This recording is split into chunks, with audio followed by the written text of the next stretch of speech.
what God do for y'all. He told me 30 days. Be seated, please. Please be seated. Please be seated. I gotta finish my text and I'm gonna let y'all go home. I ain't gonna hold y'all all night. But see, we ain't got school tomorrow, so I can preach all night if I want to. Because when I was growing up, we didn't get out of church till sometimes too. I'm so glad that the Lord's in no rest on me, so y'all ain't gotta worry about me. Hallelujah. Yes, sir. Yes, sir. Yes, sir. Here it is. Mama, shit, you better leave me alone.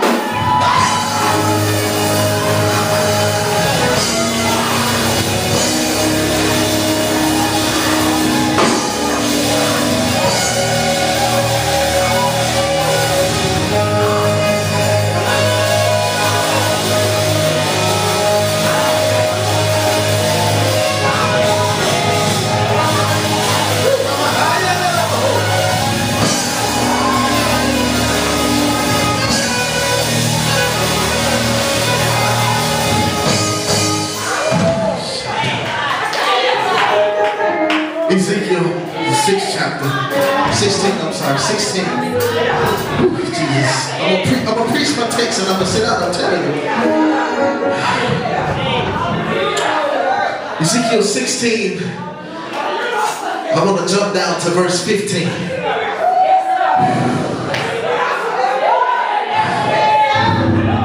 Somebody shout glory.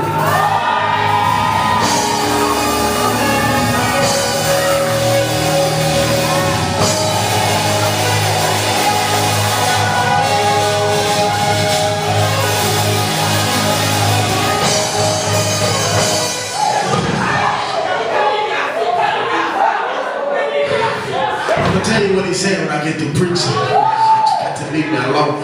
Ezekiel 16 and verse 15. I want to give you the problem with the church. And he gave me this message a few hours before we had service. So this is fresh off the press. So I ain't preaching no stale message. So I don't care how much they sit there and look at me like this message don't apply. I know it applies. I want you to keep in mind that our root verse for this conference is Jeremiah 2 and 33 that says, why do you beautify your way to seek love? Ezekiel 16 and 15 says, but you trusted in your beauty and you used your fame to become a prostitute. And you lavish your favors on everybody that passed by, and your beauty became his. And God says this is the problem with the church, and it's because we're so eager to love anybody and everybody that we forgot the love of God is exclusive. And people will suck you dry and they will use you as a host because they know you are easy prey. And what God says, the love of God is not a pushover. It's not easy going, and it's not smooth as cocoa butter. Because there is a form of God that we don't necessarily operate in. There's a love of God that we don't really talk about anymore. We know about agape love, and that's the unconditional love. And we know about the love that says, I will love you like a family, which is the love of storage. And we know the love of God that is pragma, which is love that endures, that says, I'm going to keep putting up with your foolishness. And we know the love of Philippians that says it's self-respect. And this is the one that blessed me. It says it's the love that says I'm going to love me enough and I'm going to respect myself enough that way I can love somebody else and respect them in return. It did not say I'm going to love somebody and love them back. It says I'm going to love myself and in return I'm going to love somebody else. And we know that to be true about the love of God. And we also know that there is two loves that God said I'm going to give you just because your nasty stinking flesh. He says I'm going to give you the ludus love, which is being flirty and playful affection. And then there's the eros type love, which is romantic and erotic love. But there's a love of God that we don't talk about no more, and that's tough love. And tough love says, I see the mess you in, but you ain't gonna run over me. Tough love says, I see the stuff you trying to put on me, but I ain't gonna take it too much longer.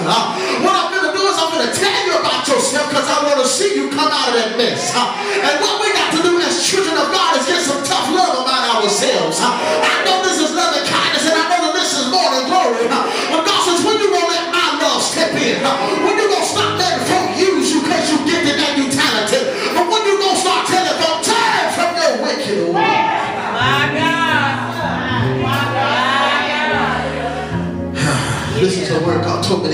says, if you'll give me the little bit of you that's left, I'm willing to give you a love encounter that'll change the way you worship me for the rest of your life. He says, I'll show you a love so profound that it'll shake the very fiber of your being. He says, I'll introduce you to a love that'll have you looking crazy at anything that ain't like God. He says, if you let me love you, I'll love you until you learn to love yourself. I'll love you past all your troubles and your fears. He says, if you let me love you, I'll take that heart of numbness and bring it to life.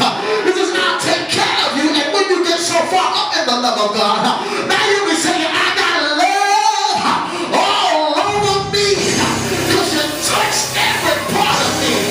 Y'all are going to talk back to me and say, I don't want to get it off, because I'm completely covered up in the love of God. And there's a level of love that you come in contact with, that you get so wrapped up in the love of God that you have to call on Gladys Knight. Because Gladys said there's love overboard. I'm about to lose my mind. Love overboard, because I'm so in love with you. And he says, if you'll give me the little bit of you that's left, I'm going to give you a love overload. If you give me the little bit of you that's still holding on, because I know you got some fight left in you, and I know you're sick and tired of dealing with nasty Negroes, but if you'll give me the little bit of you that still got some fight in you, I'll love you past all your conditions. I love you past all your deficiencies. I love past all your disabilities. And I'm going to put a love on you so strong, it's going to shake the very fiber of it. I just need 10 people to jump to their feet and say, I got love. I got love. I said, I got love. I got love. I got love. My life has changed. And if you ain't operating in the love of God, I'm going to be loving you from a distance. Because real love don't put up with your mess. Real love pushes you out of your mess. I'm going to say it again. For the folk that feel like they got to tolerate their boyfriend and girlfriend issues, real love does not put up with your mess. But real love pushes them out of their mess. And when God says, if you're not coming out, I'm going to have to leave you in the cave, because love doesn't set me free. There's been a love on my life, but I can't explain it. Jesus, your love is so amazing. It gets me high up to the sky. And when I think about your goodness, it makes me want to stomp. I think you just put your foot on the devil's head and say, you can't have me, because the love has changed me. You can't control my life, because the love has set me free. Would you look at somebody and say, I got love all over me?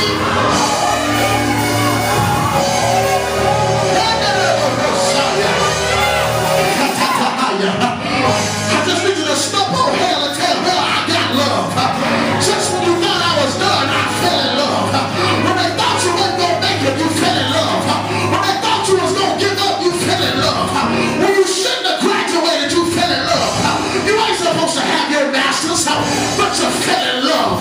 You ain't supposed to have your doctorates, but you fell in love. You ain't supposed to be with that man, but you fell in love. You ain't supposed to be preaching, but you fell in love. You ain't supposed to be pastoring, but you fell in love.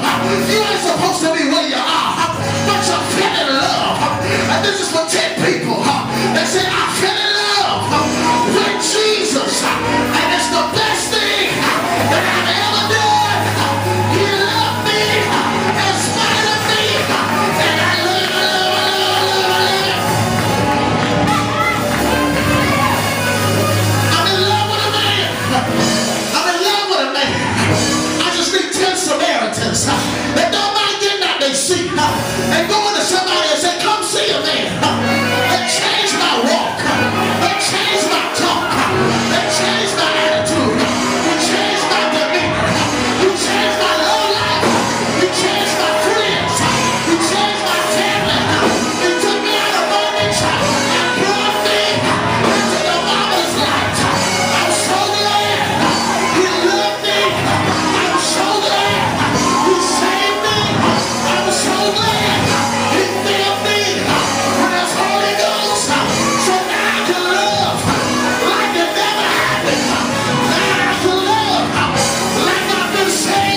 got love all over me.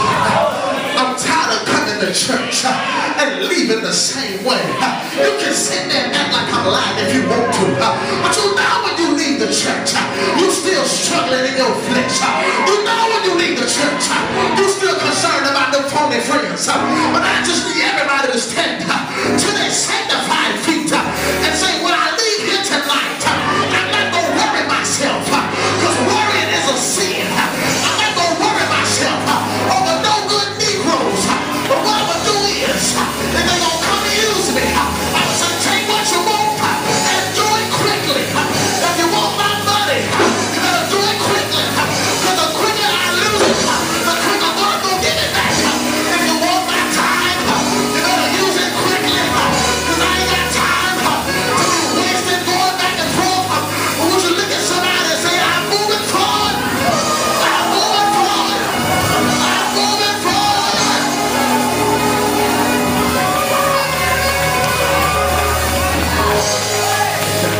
Listen, we get ready to go home, but every night I can't afford to end the night how we ain't been ending it.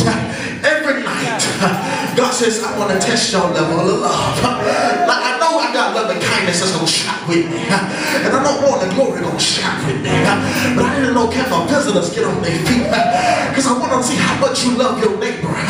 Because what he told him, what he told the man about Samaria was, he said there was a man that was traveling and they came in contact with some bad folk, and what happened was the priest passed by, the Levite passed by, but now and then there's a traveler along the road that says, I see where you're at, I recognize where you was, and I know it ain't a good place to be. So what he said was, come with me, I'm gonna put you in a hotel, and I'm gonna see about you until you get back on your feet. And so the man asked Jesus, I love you and I've kept the commandments, but I want to know how far does my residency exist in order for somebody to be considered my neighbor. And Jesus told him about the man who was around, and Jesus asked him, who do you think was the good man's neighbor? And he said it was the man that stopped and saw by the rob. So I'm going to see if you love your neighbor enough. It says, I'm going to praise God for the person in the other section. I'm going to shout for God for the person in the other section. I'm not shouting for the one sitting next to me, but I'm shouting for the one across from me. I'm not dancing for the one that's here, but I'm dancing for the ones that couldn't make it. I'm dancing for the ones that should have been here. I'm dancing for the ones I'm yet waiting on. I'm dancing for the ones God been ready to send in. I stepped outside before service, and when I hit the walkway, I just went up in my tongues, and what God ordered out my mouth is, come on in. And what he was letting me know is, for the ministers that came tonight, I'm getting ready to send them in. There's a wave of anointing, there's a wave of hungry people. God says I'm getting ready to send them in, because I put a love into you that says I'm going to love you in spite of. Come on with your nasty stinking flesh, and let's go higher. Because when God did do it, you're going to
This is the thing that got me. God says, y'all see all that shouting y'all just did? You shouted because the music sounded good. They're quiet now. God says, I need everybody that can to get $5 in your hand. Because he said, I'm going to bless the musicians. Because they couldn't dance, but they sure can go out to eat tonight. They couldn't dance, but they sure got a financial need. And I don't know people that don't, I can't stand for that, they like to bless the musicians. Because this is a source of income. So I need you to get your best offering in the hand. I need $5 and more to bless the musicians tonight. Come on, get it.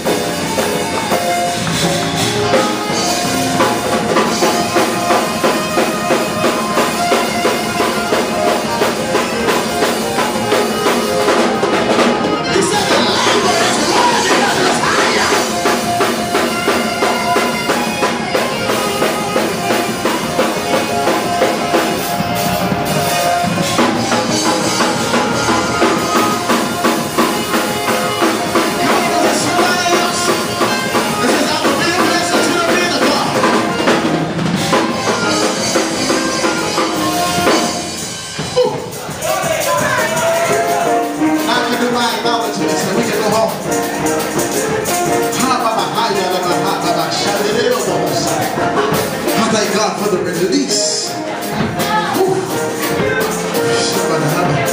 We've been there. Y'all can bring it down. Unless y'all just want to play. Unless y'all just feel it in y'all hands.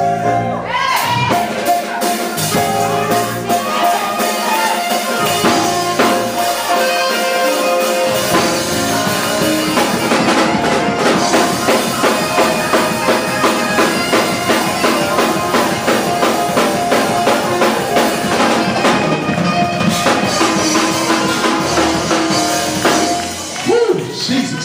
Please put your hands together for Pastor Keisha Ferguson and love it behind this.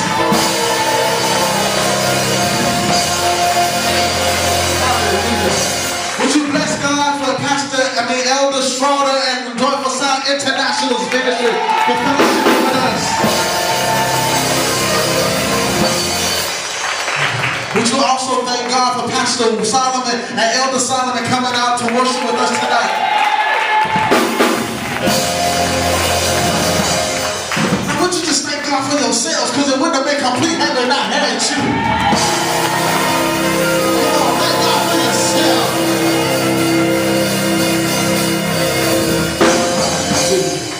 I just want to thank everybody. God bless everybody for the awesome services we've had this week. It's really been anointed. It's been ordained by God ever since Friday night. I'm telling you, if you've been here, you know. You've been in awe. And Apostle Donna said, if tonight was any higher than last night, they would have to nail the roof back on. And I'm telling you, we got to call the people because tonight it was just exceedingly abundantly above and beyond. And it would not have been so had not each individual been here. So I thank God for you all coming out. I thank y'all for worshiping with us. Amen. This was a worship encounter sponsored event, but it was our empowerment conference. Something God had given me to start the year off with. And I want you to know that because of this conference, your church will never be the same. I need loving kindness to understand if your pastor preaching under a different anointing on Sunday, don't look at her crazy. I just need you to shout with her because God just took her deeper. If she's preaching under a stronger anointing and a stronger prophetic mantle, I don't need you to get jealous. I need you to dance for her because she came to the empowerment conference. I've been praying for my own pastor and I see how God has stretched out in her and how he's taken her deeper. So I bless God for the empowerment starting in our own house. Amen. Would you give our musicians a hand? Brother Kendrick's flint roll with me with us all weekend long. God bless you. Would you thank God for Brother Malik coming and blessing us tonight on the saxophone? Would you thank God for Elder Ferguson on our guitar tonight? Would you thank Mr. Rodney on the drums? Would you bless God for them? Would you thank our cameraman, Mr. Jordan Butler, who recorded the services? They are available on DVD if you want a copy of tonight's message and the praise and worship service. It was recorded. Just give it me after service. We will take your name and we will get them to you as soon as possible. God bless you. Everyone standing to your feet. And as you're standing to your feet, would you just lift your hands? Amen. In the grace of God and the Spirit of God, the sweet communion of the Holy Ghost, fill your lives revives, fill your homes. I send peace home with you. That no weapon formed against you will prosper. Not in your car, not on your job, not in your house, not in your family. But the peace of God will rest, rule, reign, and abide in your life, in your family. That God will continue to bless you. He will continue to work in and through you. And He will continue to speak through you to be a blessing to other people. I want you to know that this year you are increasers. You're not seeking increase. You're seeking to increase other people. Won't you just love on somebody and tell them the love of God looks good on you?